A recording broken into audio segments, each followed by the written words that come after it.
हाय पिला माने आशा करुच्ची तुम मैंने समस्ते बहुत भल थी एवं तुम मनकर पाठपढ़ा ठीक चली। अच्छा पिले आज आम देखा तुम तृतीय श्रेणी में साहित्य बहिर द्वितीय अध्याय पाठ आसरे धरिबा जह्न। चलो पिले या आम संपूर्ण रूप आलोचना करवा ता आगर मु तुमको केतेक प्रश्न पचारि तुम्हें मत उत्तर दब।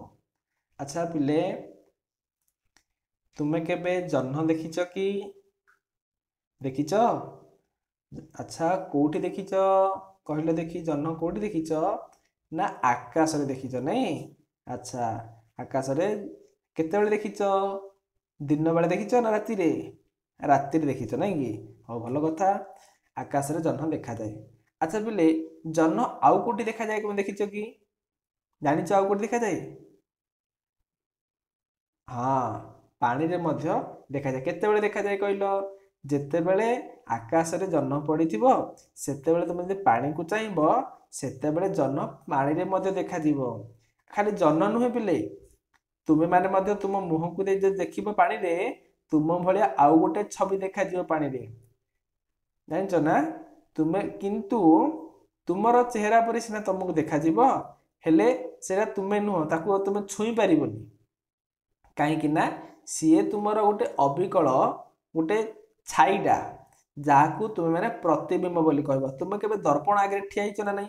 दर्पण को देखला बेले तुम मुह को देखी मुहटा तुम भाई देखा जाउथुबो चेहरा तुम भाई देखा जाउथुबो केबे तुम से दर्पण भितर छुई पारिच नाई कहीं ना तुम से प्रतिबिंब तुम भाया आउ गोटे जब देखा दर्पण भितर हो पानी भितर हो ताहले आमे ताकू कौन कहबा? प्रतिबिंब। मन रखिथ पिले प्रतिबिंब है ना आपको आम प्रतिबिंब बोली कहबा।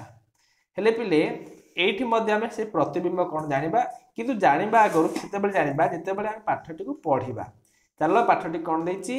आसरे धरिबा जह्न। देखो जह्न को केमिति धरिबा बोली कहिसंती। हेले दले पिला मांकड़ पोखरीर जह्न को देखिले। मांकड़ देखिछ ना पिले मांकड़? हाँ से दले पिला मांकड़ दले माने केते गोटे दले पिला मांकड़ थिले से माने कौन करते रात्रि समय गोटे गछ डाले बसी जाते। देखुच ना पिले केमिति गछरे बसचंती? हाँ एई गछ डाले पिला मांकड़ गुड़िक बसिचंती आउ राति मध्य हेइची। अच्छा गछटी कोड अछि? देख तो गछटी कोड अछि ना गोटे पोखरी अछि। एई पोखरी रे गछ कूल रे गछटी अछि एवं गछरे केते गुडी मांकड़ बसचंती। देखो देखिल ना? हेले जह्न को से माने देखिले हेले आकाश रे तो जह्न अछि पोखरी रे मते जह्न देखा जाउछि। मु कहली पिले जेतेबेले पोखरी रे तळकु देखिबो आकाश रे थिबा जह्न पोखरी मध्य देखा जिवो हेले आकाश रो जह्न को पानी भितर देखि मांकड़ मानकर खुशी कहले न सरे। हेले मांकड़ माने पूरा खुशी होले काहे कि ना आकाश रे जह्न अछि पानी भितर मध्य पोखरी रे जह्न अछि नहीं कि से माने एते खुशी हेले जा कहले न सरे सरीबनी कहले। सेमानक मध्यरु जणे कहला अरे देख रे पोखरी भितर जह्न चाल ताकू धरिबा। हेले एई जो दळे जो मांकड़ थिले ए मांकड़ मानक मध्यरु जणे कहला अरे अरे देख रे पोखरी भितर जह्न चाल ताकू धरिबा माने पोखरी भितर जह्न अछि चाल जह्नटा को धरिया बोली जणे मांकड़ कहला। हेले जह्न को धरिबे केमिति समस्त धरिबे सेथि पई से उपाय पांचले समस्त उपाय पांचले कौन ना जह्न को आमे केमिति धरिबा उपाय बाहर कले समस्ते उपाय पांचुवा बेले जड़े जह्न को धरिया पई व्यस्त होई माने कौन है देख आगे धरियो बोली जह्न को से व्यस्त हो गला। ए समस्ते उपाय पांचुले ए मांकड़ माने तो उपाय पांचुले आमे जह्न को केमिति धरिबा उपाय पांचला बेल को आउ जने कौन गला व्यस्त हो गला नै मु जाके आगे धर देबी तुम मानक सांग मानक मध्य जणे एमिथिबो तुम्हें समस्ते आलोचना करुवा समय सी जाकि आगे कौ कामटा कर दउथुबो नै कि सेही मांकड़टी मध्य एमितिकार एमाने समस्ते मिलीमिशी कौन कले ना जह्न को धरिबा उपाय पांचिले केमिति आमे जह्न को धरिबा कौन करिबा। हेले एतिकी बेले गोटे मांकड़ कौन कला केमिति जह्न को जाकि आगे धरदब सेति पई पूरा व्यस्त हो पड़ला। तेणु से किछि आ चिंता कलानी चिंता न करी पोखरी भीतर को गोटे कुदा मारला माने पोखरी भीतर को डेई पला ହେଲା କି ଗୋଟେ ମାଙ୍କଡ଼। ହେଲେ ପୋଖରୀ ଭିତରେ ଜହ୍ନ କ'ଣ ଅଛି କି? ସେ କୁଦା ମାରିବା ଦେଖି ହେଲେ କୁଦା ମାରିଲା, ହେଲେ ଜହ୍ନ କାହିଁ? ପାଣି ଭିତରକୁ ଜହ୍ନ ଏକ ବାରଛୁ। ପାଣି ଭିତରେ ଜହ୍ନ କିଏ ଦବ? ଇଏ ଯେତେବେଳେ ଗଲା ପାଣି ଗୁଡ଼ିକ ଚହଲୁ ଚହଲି ଗଲା, ଆଉ ଜହ୍ନ ଦେଖାଗଲାନି। ତୁମେ କେବେ ପାଣି ଦେଇ ଚହଲେଇବ, ତୁମ ମୁହଁ ଦେଖାଯାଉଥିବ, ପାଣିକୁ ଚହଲିଲା ପରେ ପାଣି ଯେତେବେଳେ ଚହଲି ଯିବ ସେତେବେଳେ ତୁମ ମୁହଁ ଦେଖାଯିବନି। ଠିକ୍ ଏଇଭଳି ଏଇ ଯେଉଁ ମାଙ୍କଡ଼ଟି ଯେତେବେଳେ ଡେଇଁ ପଡ଼ିଲା ପୋଖରୀ ଭିତରକୁ, ପାଣି ଗୁଡ଼ିକ ସବୁ ଟଳମଳ ହେଲା, ଯାହାଫଳରେ କି ଆଉ ଜହ୍ନ ଦେଖାଗଲାନି। ତ ଦେଖ, ପାଣିରେ ପହଁରୁଥିବା ମାଙ୍କଡ଼ଟି କହିଲା, ଆରେ ଜହ୍ନ କୁଆଡ଼େ ଗଲା? ଅନ୍ୟମାନେ ସବୁ ଉପରୁ କହିଲେ, ତୋ କୁଦାରେ ବୋଧହୁଏ ସେ ଡରିଗଲା। ଦେଖୁଛ ନା, ଯେତେବେଳେ କୁଦା ମାରୁଥିବା ମାଙ୍କଡ଼ଟି କହିଲା ପାଣି ଭିତରେ କ'ଣ କହିଲା? ଆରେ ଜହ୍ନ କୁଆଡ଼େ ଗଲା? କୁଆଡ଼େ ଗଲା ଜହ୍ନ? ଆଉ ଯେଉଁ ମାଙ୍କଡ଼ ମାନେ ଥିଲେ ଏମାନେ କହିଲେ, ତୋ କୁଦାରେ ବୋଧହୁଏ ଡରିଗଲା, ଆଉ ତୁ ଯେଉଁ ଡେଇଁ ପଡ଼ିଲୁ ସେଥିପାଇଁ ଜହ୍ନ ଡରିକି ପଳେଇଲା। ତାପରେ କ'ଣ ହେଲା? ଓଦା ଓ ଜୁଳୁବୁଳୁ ହୋଇ ମାଙ୍କଡ଼ଟି ଗଛ ଉପରୁ ଆସି ଅନ୍ୟମାନଙ୍କ ସହ ଡାଳରେ ବସିଲା। ହେଲା ନା ପିଲେ? ଦେଖ, ଇଏ ସମସ୍ତଙ୍କୁ କାହାକୁ କିଛି ନ କହିକିରି କୁଦା ମାରିଲା, କିନ୍ତୁ ଶେଷରେ କ'ଣ ହେଲା? ପୁରା ଓଦା ଜୁଳୁବୁଡୁ ହେଇଗଲା। ଜଳ ଭିତରେ ଡେଉଁଥିଲା, ଓଦା ଜୁଳୁବୁଡୁ ହେଇକିରି ଆଇକିରି ଗଛରେ ଚୁପଚାପ ଅନ୍ୟମାନଙ୍କ ସହ ଡାଳରେ ବସିଲା। ହେଲେ କିଛି ସମୟ ଗଲା। ଏମିତି କିଛି ସମୟ ଗଲା ପରେ ପିଲେ କ'ଣ ହେଲା? ମାଙ୍କଡ଼ ମାନେ ପୁଣି ଦେଖିଲେ ପୋଖରୀ ଭିତରେ ଜହ୍ନ ଅଛି। କାହିଁକି ନା ଜଳଟା ପୁରା ସ୍ଥିର ହେଇଗଲା, ଯେମିତି ଟଳମଳ ଟଳମଳ ହେଉଥିଲା ସ୍ଥିର ହେଇଗଲା। ଯଦି ସ୍ଥିର ହେଇଗଲା, ଜହ୍ନ ପୁଣି ଦେଖାଯିବ ନା ନାହିଁ କହିଲେ ପିଲେ? ହଁ, ଜହ୍ନ ଆଉଥରେ ପୁଣି ଦେଖାଗଲା। ଦେଖାଗଲା ପରେ କ'ଣ ହେଲା? ଜହ୍ନକୁ ବାରମ୍ବାର ଅତି ପାଖରେ ଦେଖି ପୁଣି ଆଉଥରେ ଇଚ୍ଛା ହେଲା ତାକୁ ଧରିବା ପାଇଁ। ଏ ମାଙ୍କଡ଼ ମାନେ କହିଲେ, ଜହ୍ନ ପୁଣି ଦେଖାଦେଲାଣି, ଚାଲ ଆଉଥରେ ତାକୁ ଧରିବା। ଏମିତି ତାଙ୍କର ଧରିବାକୁ ଇଚ୍ଛା ହେଲା। ଏଥର ସେମାନେ ଗୋଟେ ନୂଆ ଉପାୟ ବା ନୂଆ ଯୋଜନା କଲେ।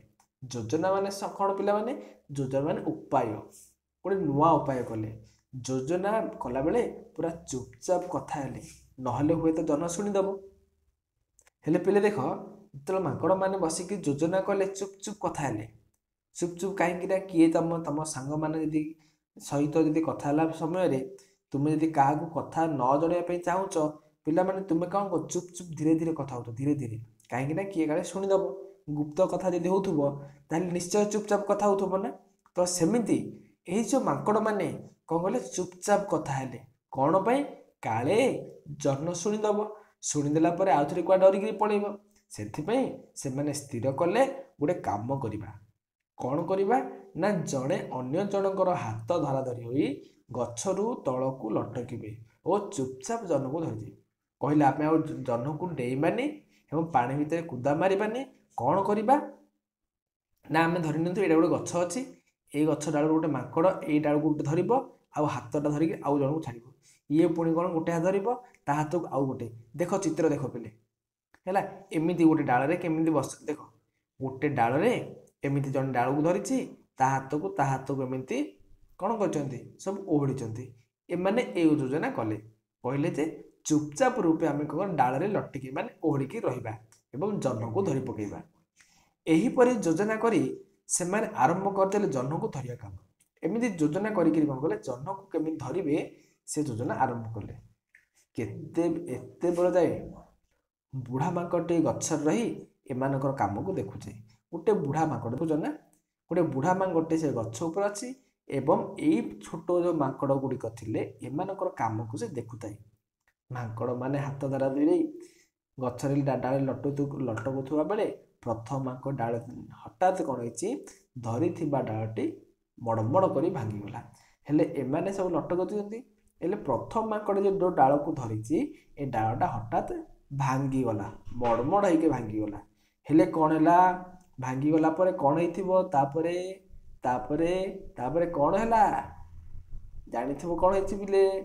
ନିଶ୍ଚିତ ରୂପେ ଡାଳଟା ଭାଙ୍ଗି ଯାଇଥିବ। ଆଉ ଭାଙ୍ଗିଗଲା ପରେ ମାଙ୍କଡ଼ ମାନେ ସବୁ ତଳେ ପଡ଼ିଯାଇଥିବେ। ଜହ୍ନକୁ କ'ଣ ଧରିପାରିବେ? ନାହିଁ।